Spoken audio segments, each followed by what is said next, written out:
به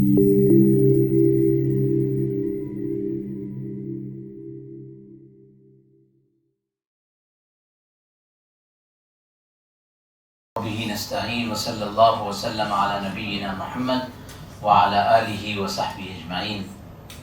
سب سے پہلے تو میں مہاراشٹرا کالج اور ان کے تمام ذمہ داران، جس میں آئی ٹی ڈپارٹمنٹ کا پورا ماشاءاللہ کرو ہے، اور اس کے ساتھ ساتھ ان کے میر کارواں محترم جناب سراج الدین چوغلے صاحب کو مبارکباد دیتا ہوں کہ یہ اس طرح کے پروگرام سے ہماری جو نوجوان نسل ہے، ہمارا جو فیوچر ہے، اور ہمارے جو اسٹوڈنٹس ہیں ان کو ایک خواب دیکھنے کا موقع ملتا ہے۔ ظاہر ہے کہ کچھ لوگ پیدائشی خواب لے کر آتے ہیں اور کچھ لوگ اپنے خوابوں کو بنتے ہیں۔ Always I am asking to the people, to the students, کیا آپ لوگ ڈریم دیکھتے ہو، خواب دیکھتے ہو؟ جب بھی لفظ دا ورڈ ڈریم آتا ہے تو ہمارا مائنڈ سیٹ ہوتا ہے کہ ہم جو ہے نیند کے اندر خواب دیکھتے ہیں، لیکن خواب وہ ہے جو جاگتے ہوئے دیکھے جاتے ہیں، جو اوپن آئیز کے ساتھ دیکھے جاتے ہیں۔ ظاہر ہے کہ اس کے لیے انسان کے سامنے بہت سارے شخصیات، جیسے ابھی آپ کے سامنے بہت ساری پیپل اور بہت پرسنالٹیز آئے گی، ان کو آپ دیکھیں گے تو آپ کے سامنے بھی ایک ویژن کھلے گا۔ ہماری جرنی کے سلسلے میں یہ اس وقت جو ہمارے پاس جمعہ مسجد آف بامبے ٹرسٹ، یہ ایک آئیکونک ماسک ہے۔ 250 ایئرز پہلے، میں ہمیشہ دوستوں سے کہتا ہوں اس وقت بامبے کیا تھا۔ میں نے ایک بک بھی لکھی ہے، دا بیسک، بہت بنیادی انفارمیشن ہے جو ہسٹری آف جامع مسجد کے بارے میں ہے کہ بامبے اس وقت کیا تھا۔ 7 آئیلینڈز تھے بامبے میں۔ یہاں سے اگر آپ کو ماہیم جانا ہے تو آپ کو ٹاپو سے اور کشتی سے اور شپ سے جانا پڑتا تھا، جب آپ تصور نہیں کر سکتے 10 منٹس میں بھی ہم جاتے ہیں۔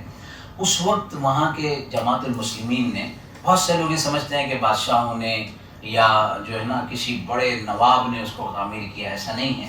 جماعت المسلمین کا کانسیپٹ جو آج بھی کوکن کے ہر گاؤں میں ہے، وہ لوگ مل کر انہوں نے ایک نظام بنایا کہ ہمیں ایک مسجد بنانی ہے۔ اب مسجد بنانی ہے، نارمل سی ماسک چھوٹی سی کہیں نہ کہیں بنائی جا سکتی تھی، انہوں نے ایک پاؤنڈ خریدا، ایک تالاب خریدا جو اس زمانے میں 12,000 روپیز کا تھا۔ اگر آج اس کی آپ انفلیشن کے حساب سے اگر اس کو ملٹیپل کریں تو میں سمجھتا ہوں 1200 کروڑ ہو جائیں گے۔ اور اس کے بعد اس تالاب پر انہوں نے مسجد بنا۔ اس کی پوری ہسٹری ہے جس کی ڈاکومنٹری ہماری جو ہے یوٹیوب پر بھی ہے، اس پر ڈیٹیل آپ دیکھ سکتے ہیں۔ تو جامع مسجد میں ایک تو مسجد ہے، مسجد کے ساتھ ساتھ ایک مدرسہ تھا، مدرسہ محمدیہ۔ اور آپ یہ جانتے ہیں کہ یہ کالجز، یونیورسٹیز اور یہ سارا ڈیولپمنٹ یہ نیئر بائی 100 ایئرز 150 ایئرس ہے۔ اس سے پہلے اسی طریقے کے اطالیق ہوتے تھے، ایک ٹیچر ہوتا تھا جو تمام سبجیکٹ پڑھاتا تھا، he is the master for each and every subject. اب تو پھر اسپیشلائزیشن آ گیا، بلکہ اتنا زیادہ آ گیا کہ آئی ٹی ڈپارٹمنٹ کے اندر بھی الگ الگ اسپیشلائزیشنز ہیں۔ تو اس دور میں ایسا ہوا کرتا تھا۔ تو جامع مسجد کے اندر یعنی بہت سارے، یہ کہا جاتا ہے کہ ڈبل پی ایچ ڈیز ہوتے تھے ڈفرینٹ کیا کہتے ہیں الگ الگ سبجیکٹ میں، اور وہاں وہ مدرسہ تھا۔ اور اس مدرسے کے ساتھ ساتھ ہینڈ ریٹن بکس، جو میری اپنی نالج کے اعتبار سے پوری انڈیا میں کوئی ایسی مسجد نہیں ہوگی جن کے پاس 2000 مینوسکرپٹس ہو سکتے ہیں، یعنی مور دین 10,50,000 پیجز، جس کو ہم نے ڈیجیٹلائز کیا، اس کا پیپر کنزرویشن اور اس کا جو پورا پروسیس ہوتا ہے فیومیگیشن کے ساتھ، پھر اس کو پریزرو کرنے کا پورا ایک نظام بنایا گیا، وہ جامع مسجد کے اندر ہے۔ تو یو آل موسٹ ویلکم کہ آپ آئیے اور اس کو دیکھیے گا کہ کس طریقے سے اسکالرز نے کتنی محنت کی ہے۔ بلکہ مجھے ایک ہسٹری ایسی پتہ ہے کہ ایک اسکالر تھے جن کے پاس اتنا پیسہ نہیں تھا کہ وہ رات میں کیا کہتے ہیں اپنے چراغ میں تیل ڈال سکے، اتنا پیسہ نہیں تھا، اور دن میں لکھ نہیں سکتے تھے کیونکہ عرب کی گرمی تھی۔ تو وہ 13، 14، 15 نائٹس، جس کو 14ویں کی راتیں کہتے ہیں، اس میں لکھا کرتے تھے۔ لیکن جب وہ دنیا سے چلے گئے، آج ان کا وہ مینوسکرپٹ، ان کا وہ مخطوطہ قلمی نسخہ یورپ میں ہے، اور اس کی اگر صرف آپ کو کاپی چاہیے تو $1000 آپ کو دینے پڑیں گے اس کی کاپیز کے لیے۔ تو یہ اسکالرز ہوا کرتے تھے، اس طرح سے یہ جرنی آگے بڑھی۔ اب جب ہم نے جوائن کیا تو اس وقت ایک دارالفتہ تھا، فتویٰ ڈپارٹمنٹ تھا۔ فتویٰ ڈپارٹمنٹ میں نارملی جو لوگ اپنے کیسز، اپنے ایشوز لے کر آتے ہیں، اس میں فیملی ایشوز ہوتے ہیں، فیملیز میں ہسبینڈ وائف سے ریلیٹڈ جو ایشوز ہوتے ہیں وہ ہوتے ہیں. اسی طریقے سے انہیریٹنس کے جو ایشو ہوتے ہیں میراث میں، کہ بہن کو کتنا حق ملنا چاہیے، کیوں نہیں ملا، وغیرہ وغیرہ. لیکن جب وہ دارالفتاء میں آتے ہیں نارملی وہ کیس ایک دم آخر اسٹیج پر پہنچا ہوا ہوتا ہے. یعنی آلویز سے کہ یہ تھرڈ کینسر کا جو اسٹیج ہوتا ہے، اور اس کے بعد وہ ہمارے پاس آتے ہیں. اب وہ ڈاکٹر کے لیے بہت مشکل ہو جاتا ہے کہ کس طریقے سے اس کو سالو کرے. تو ہماری اس پوری ٹیم نے یہ سوچا کہ کس طریقے سے پریونشن پر کام کیا جائے، جس کو حفظ ما تقدم کہا جاتا ہے. یعنی پہلے سے پلاننگ کی جائے. جب ہم نے غور کیا ہسبینڈ وائف ریلیشن سے ریلیٹڈ جو ایشوز ہیں، ابھی ہمارے پاس کیس ہے، both are doctors, medical doctor, سالہ سال انہوں نے ماشاءاللہ پڑھائی کی، highly qualified, but husband wife relation کے اندر جس طریقے سے ڈیولپمنٹ ہونا چاہیے، جس طریقے سے بہتری ہونی چاہیے، وہ نہیں ہے. تو اس پر جب سوچنے کی کوشش کی گئی تو پتہ یہ چلا کہ ہمارے ایجوکیشنل سسٹم میں نارملی اس طرح اس کانٹیکس میں بہت کوئی تربیت نہیں ہوتی ہے. ظاہر ہے کہ ہر آدمی کا الحمدللہ نکاح ہونا ہے، اور نکاح کے بعد، شادی کے بعد جو ایشوز ہیں کہ کس طریقے سے ہسبینڈ اور وائف اپنے ایک ساتھ رہیں اور ایک دوسرے کو سمجھیں. تو 2014 میں ہمارا ساؤتھ افریقہ جانا ہوا تھا. وہاں care line and hope line counselling centre ہے، اور ان کو اسٹڈی کرنے کے بعد پتہ چلا کہ یہ ایک پین ایریا ہے. اس کی نیڈ اور ضرورت ہمارے پاس بہت زیادہ ہے کہ ہم پریونشن پر کام کریں. چنانچہ ہم نے پری میرج کاؤنسلنگ کورس ڈیزائن کیا کہ 2 دن کا، 3 دن کا، 5 دن کا، جیسے جیسے موقع ہو وہ پورا کے پورا ایک جو ہے نا ورک شاپ کیا جائے، اور جس میں ڈفرینٹ اسکالرس کو لایا جائے. لاسٹ ایئر جب ہم نے اسکالرس کو لایا تو یہاں ایک doctor Huzaifa Bandarwala senior psychiatrist ہیں، تو ان کو ان کا سبجیکٹ تھا brain of man and woman. تو جب انہوں نے ایکسپلین کیا اور انہوں نے اس کی پوری تصویر بتائی کہ ہم تو یہ سمجھتے ہیں، اگر انہوں نے خود ہی بتایا کہ میڈیکل ڈاکٹر کے پاس اگر برین نکال کر رکھا جائے تو وہ جسٹیفائی وہ نہیں بتا سکتا کہ یہ میل ہے یا فیمیل ہے. لیکن جب اس کی ڈیٹیل میں اس کی ایم آر آئی اور ایف ایم آر آئی کیا گیا تو پتہ چلا کہ نہیں، ٹوٹلی ڈفرینٹ ہے. ان کی اپنی لینگویج میں اندر کا جو پورا وہ سسٹم ہے وہ پورا ڈفرینٹ ہے. تو اگر میل فیمیل کے مائنڈ سیٹ کو سمجھتا ہے، فیمیل میل کے مائنڈ سیٹ کو سمجھتی ہے، تو یہ جرنی بہت آسان ہو جاتی ہے. ہمارے یہاں فیملی فرسٹ گائیڈنس سینٹر میں 4 ایریا میں کام ہوتا ہے. ایک تو میرائٹل ایشوز جس کو ہم نے ذکر کیا، دوسرا فائنینشیل ایشوز، تو فائنینشیل جو ڈسپیوٹس ہوتے ہیں اس کو سالو کیا جاتا ہے، اور تیسرا مینٹل ہیلتھ کے اوپر کام ہوتا ہے، اینڈ فورتھ ون از یہ جو ازدواجی زندگی کے مسئلے، یعنی نکاح کے تعلق سے، تو اس میں وہ کوشش کی جاتی ہے. تو جب فائنانس کے بارے میں ہم نے دیکھا کہ مدینہ میں رسول اللہ صلی اللہ علیہ وسلم کے آنے کے بعد مدینے کا فائنینشیل سسٹم پورا جوز اور یہود کے ہاتھ میں تھا، اور بغیر کسی لڑائی جھگڑے کے، بغیر کسی اختلاف کے ایسا اسٹریٹجی بنائی گئی، ایسا نظام بنایا گیا، ود ان 3 ایئرز وہ پورا کے پورا نظام چینج ہو گیا، اور وہ پورا فائنینشیل سسٹم مسلمانوں کے ہاتھ میں آ گیا. تو میں تو ہمیشہ یہ کہتا ہوں کہ آج کا double PhD in the finance وہ بھی ایسے فیصلے نہیں لے سکتا ہے جو رسول اللہ صلی اللہ علیہ وسلم نے لیے تھے. ایجوکیشن کی بات ہے، میں نے ایک کورس ڈیزائن کیا، پیڈاگوجی آف رسول اللہ صلی اللہ علیہ وسلم، ٹیچنگ میتھڈولوجی آف رسول اللہ صلی اللہ علیہ وسلم، کیونکہ یہ کتاب ہے رسول المعلم و اساليبه فی التعلیم. جب آپ اس کی ریسرچ میں جائیں گے تو پتہ چلے گا B.Ed سے آگے کی انفارمیشن خود رسول اللہ صلی اللہ علیہ وسلم کے دور میں ہے کہ کس طریقے سے ٹیچنگ ہونی چاہیے، کیسا آپ کا آڈینس ہے. اگر جوان ہے، ان فتن شابن، ایک ابھرتا جوان رسول اللہ صلی اللہ علیہ وسلم کے پاس آیا، اس نے جو سوال کیا اس کے سوال کے آنسر کرنے کا طریقہ کیا تھا. تو جتنے ایریاز ہیں، چاہے وہ سماجیات ہو، سوشل ایکٹیویٹیز ہو، چاہے وہ سیاسیات ہو، یعنی پولیٹیکل ایشوز ہو، سب کے اندر ایک بیلنس سسٹم کے ساتھ کہ اسلام نے، ابھی میں ایک UK کے سفر میں تھا، وہاں ایک مسجد کے اندر ایک سیریز چلائی گئی، اور وہ سیریز کی پوری ذمہ داری مجھ پر تھی، رائٹس آف اسلام. تو رائٹس آف اسلام میں آپ کو تعجب ہوگا کہ اینیمیز رائٹ ان دی وار، اینیمیز رائٹ ان دی وار ان اسلام. اسلام کے اندر دشمنوں کے بھی رائٹس ہیں، کہ جو آپ کے سامنے ہیں، جن کے ساتھ آپ کا لڑائی ہے، جس کے ساتھ آپ کا وار ہے، ان کے بھی حق ہے کہ ان کے بزرگوں کے ساتھ آپ کیسے پیش آئیں گے، ان کی لیڈیز کے ساتھ آپ کیسے پیش آئیں گے، ان کے بچوں کے ساتھ آپ کیسے پیش آئیں گے. لہذا ہماری یہ جرنی شروع ہوئی. ہم لوگوں نے میشیگن امریکہ سے ایک آن لائن کورس کیا کہ کس طریقے سے ہم اس طرح سے ایک سسٹم اور ایک سینٹر ڈیزائن کر سکتے ہیں. اور الحمدللہ ایک ڈریم تھا، ایک خواب تھا کہ ہماری جو مسجدیں، یہ مسجد جو صرف ابھی دا پلیس آف ورشپ ہو کر رہ گئی، نماز کی جگہ. اور اس میں بھی ایک بڑی مصیبت یہ ہے کہ ہماری بہت ساری مارکیٹ کی مسجدوں میں جہاں ہماری لیڈیز شاپنگ کے لیے جاتی ہے، لیکن جب نماز کا وقت ہوتا ہے تو ان کو وہاں نماز کے لیے بھی موقع نہیں ہوتا. جبکہ رسول اللہ صلی اللہ علیہ وسلم کے دور میں تو مسجدوں کو اور اس کی جو ایکٹیویٹیز ہے اس کو ایکسپینڈ کرنا چاہیے. دور نبوی میں رسول اللہ صلی اللہ علیہ وسلم کے دور میں کئی ساری ایکٹیویٹیز مسجد میں ہوتی تھی. تو ہم نے یہ سوچا کہ یہ گائیڈنس سینٹر مسجد کے اندر ہونا چاہیے. تو یہ family first guidance centre Jama Masjid of Bombay کے اندر ہے. اس کی ویب سائٹ بھی ہے، اس کی ڈیٹیلز ہیں جو آپ لے سکتے ہیں. تو ایک سسٹم بنایا گیا اور کاؤنسلرز کو، سائیکولوجسٹ کو، سائیکیٹرسٹ کو کنیکٹ کیا گیا. خود میں نے بھی اس کے بعد بہت سارے کورسز کیے، NLP کی، اسی علاوہ ڈپلوما کاؤنسلنگ کیا. تو پتہ چلا.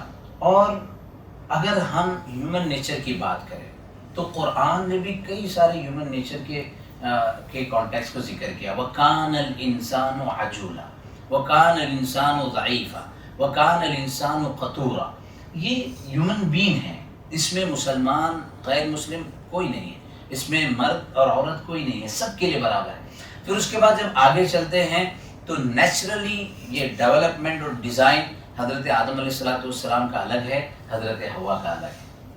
اگر اللہ تبارک و تعالیٰ چاہتے، جسے خلقت بیدی کا لفظ ہے کہ میں نے اپنے ہاتھ سے آدم کو بنایا، اللہ چاہتے تو حضرت حوا کو بھی اپنے ہاتھ سے بناتے. لیکن ایک پورا فلسفی تھا اس کے پیچھے، ایک پوری اسٹریٹجی تھی کہ کس طریقے سے دونوں کو ڈیزائن کیا جائے اور کس طریقے سے اس فیملی بانڈنگ کو اور اس نظام کو بہتر بنایا جائے. لہذا اس سسٹم کے ساتھ یہ فرسٹ ڈے سے نظام چلتا رہا اور آج تک یہ چل رہا ہے. آج پوری دنیا کے اندر اس پر بہت ڈیپ میں ریسرچ ہے کہ کس طریقے سے فیملی بانڈنگ کو مضبوط کیا جائے. مس انڈرسٹینڈنگ، یعنی کئی مرتبہ جو قرآن نے کئی جگہوں پر کہا اجتنبوا کثیرا من الظن، گمان سے بچو. 50% جو ڈسپیوٹ ہوتے ہیں وہ صرف مس انڈرسٹینڈنگ کی وجہ سے ہوتے ہیں. اور وہ مس انڈرسٹینڈنگ کی اپنی وجوہات ہے. کبھی کسی نے کچھ کہا، ہم نے کچھ سمجھا. کئی مرتبہ اس کے اوپر بہت اچھے جو ہے کورسز ہوتے ہیں کہ آپ 10 لوگوں کو کھڑا کر دیں، ایک کو کوئی بات بتائے، پیچھے والا اس کو کچھ بتائے، پھر وہ بتائے، لاسٹ کو پوچھیں گے آپ تو فرسٹ والے اور لاسٹ میں کتنا فرق ہوگا. تو یہ ساری چیزیں ہوتی ہیں. تو خلاصہ یہ ہے کہ ایک سینٹر بنانے کے بعد ہم نے یہ سوچا کہ پتہ نہیں فرسٹ ایئر میں ہمارے پاس ایک بھی کیس ہوگا یا نہیں. تو یہ ڈیزائن کیا گیا ہماری ٹیم نے کہ اگر ہمارے لیے 3rd ایئر تک ہم اس کو پوری فل فلیج سپورٹ کریں گے، اور اگر کیسز نہ بھی ہو تب بھی ہم کمیونٹی کو، کیونکہ as a concept of counselling کہ لوگوں سے بات کرنا چاہیے. یقین کیجئے میں بہت ہمت کے ساتھ یہ بات ہر مجلس میں کہتا ہوں کہ 90% of the people those connecting اور those want to come for علماء، وہ جو آتے ہیں تو وہ یہ ایشو پیش کرتے ہیں کہ ہمارے نیند نہیں آتی ہے، یا ہسبینڈ وائف کی یہ ایشوز ہیں، کوئی علاج دے دو. یہ مائنڈ سیٹ ہے کہ علماء سے یہ ملتا ہے. اور الحمدللہ دعا کے اپنے معجزانہ اثرات ہیں، لیکن اس دعا کے نتیجے میں بہت سارے لوگ اس کو مس یوز کرتے ہیں، مس لیڈ کرتے ہیں، غلط کام اس میں کرتے ہیں، الگ چیزیں بناتے ہیں، الگ طریقے سے لوگوں کو گویا لوٹتے ہیں، ان کے ساتھ زیادتی کرتے ہیں. اور not only the family bonding, husband wife relation, fathers اور بچوں کے بیچ میں کئی مرتبہ ایسا گیپ پیدا ہو جاتا ہے ایک چھوٹی سی بات کی وجہ سے. بردر سسٹرز کے بیچ میں ایسا گیپ پیدا ہو جاتا ہے میراث اور ترکے اور مال کی وجہ سے. پارٹنرز کے بیچ میں اتنے سارے پارٹنرز کے ایشوز آئے. ابھی تو ہم پارٹنرز کے لیے ایگریمنٹ ڈیزائن کرنے کا بھی نظام بناتے ہیں، اس لیے کہ بہت ساری چیزیں پہلے سے مطلب یہ کہ طے نہیں ہوتی ہیں اور بعد میں جا کر پھر اس میں اختلافات پیدا ہوتے ہیں. اسی طریقے سے بہت سارے ادارے ہوتے ہیں، انجمنیں ہوتی ہیں، ان کی اپنی پراپرٹیز ہوتی ہیں. ایک بامبے کی بہت بڑی، میں نام نہیں لے سکتا ہوں، بہت بڑی شخصیت اور ان کا ایک بہت بڑا ادارہ، اور دوسری طرف ایک مسجد ہے اور اس کی زمین ہے. اور وہ ایشو سال سے تقریباً 7 ایئر سے چل رہا تھا. اور اگر وہ کورٹ میں چلا جاتا تو آپ سمجھیے کہ ٹائم بھی بہت زیادہ یوز ہوتا اور کروڑوں روپیے اس پہ خرچ ہوتے. ایک سیٹنگ میں 5-6 گھنٹے پورے دونوں طرف کے ٹرسٹیز بیٹھے, ہم نے ان کو تھوڑا سمجھایا, ان کو تھوڑا سمجھایا, تھوڑا ان کو بتایا کہ آپ اس طریقے سے نرم ہو جائیں, آپ اس طریقے سے سمجھیں اور راستے نکالیں. آپ کو یہ بات سمجھنی ہے کہ دنیا میں ہر مسئلے کا حل موجود ہے. لوگ یہ سمجھتے ہیں کہ میرا مسئلہ بہت مشکل ہے, میرا مسئلہ نہیں حل ہو سکتا, میرے ہسبینڈ چینج نہیں ہو سکتے, میری وائف تبدیل نہیں ہو سکتی, میری زندگی میں خوشی نہیں آ سکتی. یہ اس کو کراس مار دینا چاہیے. ایسا میں آپ کو ایسی فیملیز بتاؤں گا جو لاسٹ اسٹیج پہ پہنچ چکی تھی اور ان کی زندگی کی خوشیاں ختم ہو گئی تھی, لیکن جب انہوں نے ایکسیپٹ کیا, جب انہوں نے چیزوں کو ہمارے کو اپنے مائنڈ کو کھولنا ہوگا, اپنے ذہن کو اوپن کرنا ہوگا اور چیزوں کو سمجھنے کی کوشش کرنی ہوگی. جو لوگ سمجھتے ہیں اور اپنے یہ سوچ کر کہ ابھی کوئی علاج نہیں ہے, اس سے ہٹ کر کے ہاں علاج ہے, there is possibility for each and everything. Difficulties دنیا میں کوئی ورڈ ہی نہیں ہے. ہم پاسبلٹیز کو دیکھیں, اللہ نے ایک نظام بنایا ہے, سوائے موت کے اللہ نے دنیا میں ہر چیز کا علاج رکھا ہے. تو ہمیں اپنے آپ کو پازیٹیو ایٹیٹیوڈ کے ساتھ ان سارے کانسیپٹ کو سمجھنے کی کوشش کرنا چاہیے. جب ہم سمجھتے ہیں, جب اسکالرس کے سامنے بیٹھتے ہیں, بہت سارے لوگوں کو جو بتائیں کاؤنسلر یہ کیا ہوتے ہیں, بہت سارے ہمارے اپنوں نے بہت اختلاف کیا کہ یہ کیوں ہے کیا ہے, لیکن جب انہی کے اپنے گھر کے کیسز آئے اور ہم نے اس کیسز میں ان کو سپورٹ کیا, سالو کرنے کی کوشش کی, تو پھر ان کو انڈرسٹینڈنگ ہوئی کہ ہاں یہ بھی کچھ اس طرح کی چیزیں ہوتی ہیں. تو لہٰذا بہت ضرورت ہے اس اسٹیج سے. تو میرا تو یہ سب سے اہم پیغام ہے کہ جتنی مسجدیں ہیں, جتنے کالجز ہیں, جتنے یونیورسٹیز ہیں, ویسے تو مجھے معلوم ہے کہ ایجوکیشنل ہب جتنے بھی ہیں وہاں کاؤنسلرز ہوتے ہیں, لیکن Islamic psychology and the commercial psychology جو ہوتی ہے دونوں میں بہت فرق ہوتا ہے. اسلامک سائیکالوجی یا ریلیجس سائیکالوجی میں یہ ہوتا ہے کہ آدمی اس کا کوئی ریٹرن نہیں چاہتا ہے, اس کا ریٹرن اس کو مقصود ہوتا ہے کہ مجھے اللہ سے اجر ملے. ٹھیک ہے, ہم نے اپنے سینٹر میں بھی کچھ فیس رکھی ہے اور وہ فیس کا مقصد بھی ہے کہ فیس نہیں ہوتی ہے تو آدمی کو اس کی اہمیت نہیں ہوتی ہے, لیکن بیسک مقصد یہ ہوتا ہے. جیسے ہمارے کاؤنسلر ایک مرتبہ کہا گیا کہ نہیں وہ کچھ ایشو ہے, وہ یہاں نہیں آ سکتے, کیا کاؤنسلر کو آپ گھر بھیج سکتے ہیں؟ میں نے ان سے پوچھا, ان کا بالکل جائیں گے, ہمیں تو مسئلہ حل کرنا ہے. تو جب وہ وہاں گئے 6 گھنٹا وہ کاؤنسلر وہاں تھے, جو نارمل پروفیشنل کاؤنسلر اس طرح سے اپنا ٹائم نہیں دے گا. وہ تو اپنا ٹائم دیکھتے ہیں ہاف این آور اور 45 منٹس اور 60 منٹس فنش. تو یہ اگر آپ اس کانٹیکس میں کہ اسلامک سائیکالوجی کو پڑھیں, قرآن کی آیتوں کو, ابھی ہم نے نام رکھا ہے فیملی فرسٹ گائیڈنس سینٹر. لوگ یہ سمجھتے ہیں کہ ٹھیک ہے ایسے ہی نام ہے, اس کو اگر ہم نے ٹریڈ مارک بھی کروایا تاکہ کوئی اس کو, چونکہ ہم نے دیکھا کہ مارکیٹ میں بہت سارے فیملی فرسٹ ہیں لیکن کسی نے بھی اس کو رجسٹر نہیں کیا. اب یہ نام رکھنے سے پہلے خود ہم نے شریعہ کانٹیکس کو دیکھا کہ رسول اللہ صلی اللہ علیہ وسلم کی ایک حدیث ہے, خیرکم خیرکم لأہلہ وانا خیرکم لأہلی. تم میں سب سے بہتر انسان وہ ہے جو اپنے گھر والوں کے ساتھ بہتر ہو, اور میں سب سے زیادہ تم میں اپنے گھر والوں کے ساتھ اچھا ہوں.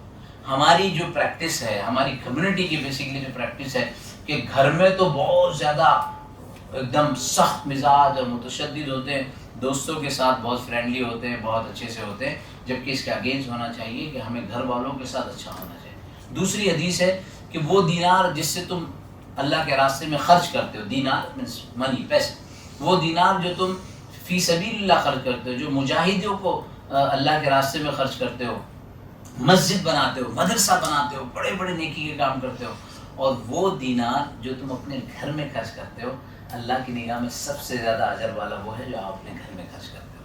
تو خلاصہ یہ ہے کہ اگر فیملی بانڈنگ اچھی ہوگی, گھر بہتر ہوگا تو محلہ بہتر ہوگا, معاشرہ بہتر ہوگا, اور آہستہ آہستہ پھر جو ہے کنٹری بہتر ہوگی اور ملک جو ہے نا وہ ترقی کرے. اگر اس طرح کے کانٹیکس میں ہر مسجد میں کوشش کی جائے, محنت کی جائے, تو بہت انقلاب آ سکتا ہے اور بہت جلدی ہم اپنے معاشرے کو اپلفمنٹ پر, ڈیولپمنٹ پر لا سکتے ہیں. اللہ تبارک و تعالیٰ اس سب کے لیے ہمیں کوششیں کرنے کی توفیق عطا فرمائیں. اور ہماری اس انیشیٹیو کو ہم نے ابھی امپاورمنٹ پروگرام بنایا ہے, یعنی مختلف جگہوں سے لوگ چاہتے ہیں کہ ہم کس طرح کا سینٹر بنائیں, تو ان کے لیے 12 ویکس کا ایک ٹریننگ سیشن ہے. تو وہ 12 ویکس اگر وہ کمپلیٹ کر لیں گے تو پھر وہ بھی ٹرین ہو جائیں گے اپنے ایریاز میں اس طرح کے سینٹر بنانے میں، تو یہ ایک سب کے لیے بہتر اور کامیابی ہوگی۔ اللہ تبارک و تعالیٰ آسانی فرمائے۔ وآخر دعوانا الحمد للہ رب العالمین، وصلی اللہ وسلم علی نبینا محمد وعلی آلہ وصحبہ اجمعین۔